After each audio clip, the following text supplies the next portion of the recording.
जय हिंद, नमस्कार। कैसे हैं आप सब ठीक। देखिए, आज 10th वालों का लास्ट एग्ज़ाम हुआ है संस्कृत का। उन्हीं का क्वेश्चन पेपर है सेट सी का। इसके बाद मैं हो सके तो ए और बी सेट प्रोवाइड कर दूं, या तो वेट मत करना, सेट ए और बी नहीं भी आ सकता है, क्योंकि संस्कृत का पेपर है। संस्कृत में ज़्यादा दिक्कत वैसे भी बच्चों को रहती नहीं है, इसलिए सेट ए और बी शायद ही आएगा। ओके, हो सकता है आ भी जाए, लेकिन चांस थोड़ा सा कम है, या फिर एक सेट ही आएगा। देखो, इस वीडियो में मैं संस्कृत का आंसर नहीं कराऊंगा ना। संस्कृत का आंसर कराने की नौबत नहीं आनी चाहिए, क्योंकि वैसे भी संस्कृत का आंसर क्या करो, जानते हो उसको खुद हो। और वैसे भी मुझे भी संस्कृत छोड़े कई साल हो गए हैं, तो मैं भी शायद ही पूरा आंसर करवा पाऊँगा। इसलिए आंसर इसका आएगा नहीं। कोई वीडियो में कमेंट नहीं करेंगे कि आंसर क्यों नहीं करवा रहे हो, और आंसर नहीं करवा रहे तो वीडियो को क्यों बना रहे हो करके, ठीक। क्योंकि वीडियो नेक्स्ट ईयर वालों के लिए बहुत काम आएगा, जिनको संस्कृत का पेपर मिल जाएगा। क्योंकि इस पेपर के लिए इधर उधर भटकते बसें, इसमें पूरा का पूरा लाइन से पीडीएफ अपलोड हो जाता है, ठीक। और टेलीग्राम जितने लोग ज्वाइन नहीं किए हो, जाकर टेलीग्राम ज्वाइन कर लेना।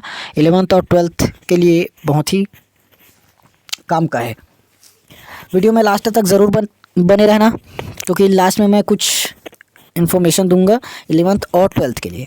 ओके, चलिए फिलहाल अपन स्टार्ट करते हैं, देखते हैं आपका पेपर कैसे आया था, ठीक। सेट बी और सी हो सके तो ला दूंगा। इसके बाद आंसर होगा नहीं ना, आप लोगों को पता होगा तो आंसर कमेंट कर सकते हो। और अगर मैं एक आध का आंसर बताऊं और हो सके गलत निकल जाए तो उसको सुधार लेना, क्योंकि हो सके तो मैं शायद गलत ही बता सकता हूं, ठीक। देखो, पहला क्या है, अहम करोमि इति पदस्य संधि अस्ति, यानी कि अहम करोमि में संधि क्या है। तो इसका आंसर तो बी ही दिख रहा है। उसके बाद ये देख लो, पूरा पढ़ते रहना, मैं पढ़ूंगा तो बहुत ज़्यादा टाइम होगा, ठीक। ये वाला थोड़ा सा ब्लर हो चुका है, इस पर ध्यान मत देना, आप लोग का ही सेट है। जितने लोग बी और ए सेट वाले देख रहे हैं, बी और ए सेट वाले देख लेना सी का पेपर कैसे आता, ठीक। ये पूरा का पूरा ऑप्शनल क्वेश्चन ब्लर हो चुका है। अरे यार, चलो छोड़ो इसको। चलिए देखते हैं यहाँ से, इधर का ठीक है। निम्नलिखित को संस्कृत भाषा में लिखिए। निम्नलिखित अंकों को संस्कृत भाषा में लिखना है। 130 को संस्कृत में क्या कहते हैं, 149 को क्या कहते हैं, ठीक। उसके बाद क्या बोला है, रेखांकित पद का संधि विच्छेद करना था। मनोहर का संधि विच्छेद क्या हो जाएगा, मनः प्लस हर। और षडानन का क्या हो जाएगा, षट, ये होगा ना, षट प्लस आनन, षट, ये वाला षट करना चाहिए था। और मनोहर का मनः प्लस हर होगा, मनः, ठीक। ये होगा, क्या मिट गया, ये हमारा मनः आ गया मतलब विसर्ग संधि, और षट आ रहा है मतलब व्यंजन संधि। उसके बाद देखो, प्रत्यय, प्रत्यय लिखना था। ये क्या है देख लेना, खाद प्लस कत्व और दुर्लभ प्लस टाप। इसमें तो प्रत्यय ऑलरेडी दिया, क्या करना था आप लोग जानो। देखो, उसके बाद यथा निर्देश वाच्य परिवर्तन, वाच्य परिवर्तन करना है। शिष्य गुरु नमंती कर्मवाच्य में बदलना था। मया त्वम दृश्यसे कर्तृवाच्य में बदलना था। उसके बाद समास विग्रह देखो, दिगंबरम, दिगंबर, अच्छा इसको मैं बता सकता हूँ। देखो, दिगम अंबरम यस्य सह होगा, दिगम अंबरम यस्य सह, ये आपके बहुव्रीहि समास है। प्रतिदिन का दिनम दिनम होगा। और ये अव्ययी भाव समास था। ज्ञान हिनः ज्ञानेन, हिनः ज्ञान से, हिन तत्पुरुष समास था।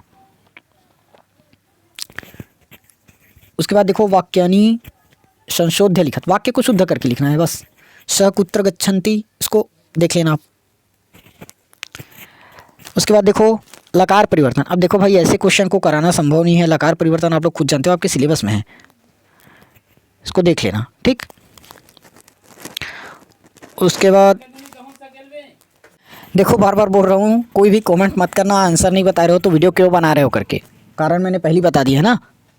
बारिश, चलिए अचानक से बारिश स्टार्ट हो गई। देखो क्या आया था, निम्नलिखित गद्यांश को, हाँ वही अधोलिखित गद्यांश पढ़कर आंसर देना था। पठित गद्यांश बोले तो देख लो, यहाँ पर है। कैसे बना है कमेंट बॉक्स पर बता देना, वैसे भी लास्ट पेपर था।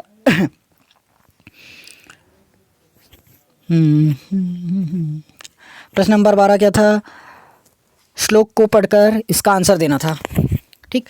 देखो बनाए हूँ, भी 3 नंबर का ही क्वेश्चन था। चलिए नीचे चले। उसके बाद देखो, प्रश्न का उत्तर संस्कृत भाषा में ही लिखना था। ये आपके क्वेश्चंस। उसके बाद क्या था, वाक्य को एक प्रश्न निर्माण करना है ना। ठीक ठीक ठीक ठीक ठीक।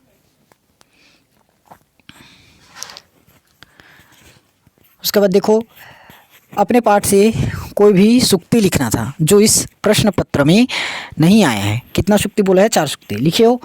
उसके बाद ये नहीं बनाना था तो अथवा में दिया है प्रदत्ता नाम सूक्तिर्नाम हिंदी भाषा भावार्थ लिखा, यानी कि हिंदी भाषा में भावार्थ लिखना था। परिवार लघु एवं वरम लघु परिवार। उसके बाद क्या दिया है, इस पाठ में जो भी नहीं आया है उसका सुभाषितानी श्लोक लिखना है। ठीक, कोई भी श्लोक आया था बनाए हो, या तो श्लोक को पूरा करो। वायुनाम शुष्क वृक्षा। उसके बाद क्या दिया है, देखो आवेदन पत्र आया है, अवकाश के लिए आवेदन पत्र। देखो 10वीं क्लास में अवकाश के लिए आवेदन पत्र दे दिए, और क्या चाहिए। अरे यार ये है। चलो वैसे भी संस्कृत का क्या करना है, मैं लास्ट तक PDF शेयर बस कर देता हूँ, देख लेना ना अपने हिसाब से। लास्ट आपका क्वेश्चन था सदाचार महाकवि कालिदास, सुभाष चंद्र बोस और मम प्रदेश। इसमें कोई भी एक पर निबंध लिखना था आपका। सब लोग मेरे ख्याल से कालिदास ही बनाए होंगे।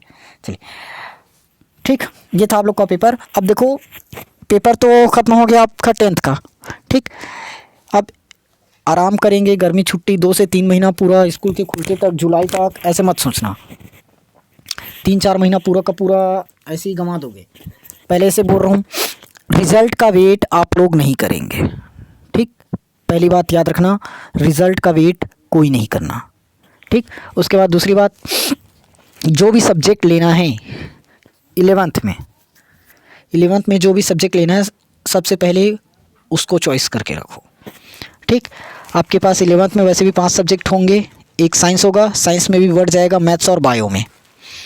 कॉमर्स मिलेगा, आर्ट्स मिलेगा और एग्रीकल्चर मिलेगा। इतना सब्जेक्ट मिलेगा। फैसला आप लोग के ऊपर ही रहेगा कि कौन सा सब्जेक्ट लेना है। ठीक, देखो बता रहा हूँ, ध्यान समझना।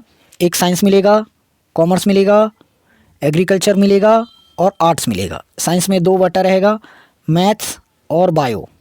ठीक, इसमें आपका रहेगा फिजिक्स, केमिस्ट्री, मैथ्स या बायो।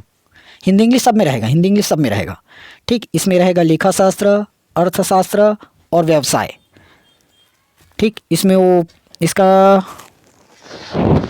1 मिनट, चलिए इसको छोड़ो। पहले एक चीज़ बस याद रखना। ठीक, जो भी सब्जेक्ट ले रहे हो अपने मन से लेना।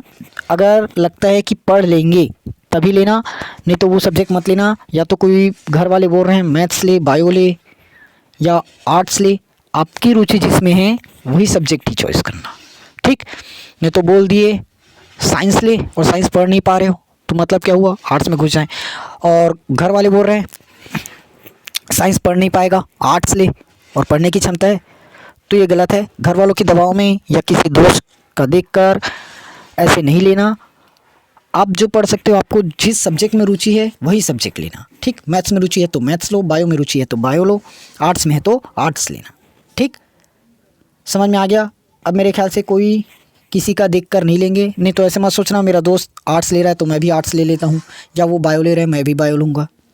आपकी रुचि जिसमें है उसको लेना, या सामने फ्यूचर का देख कर लेना।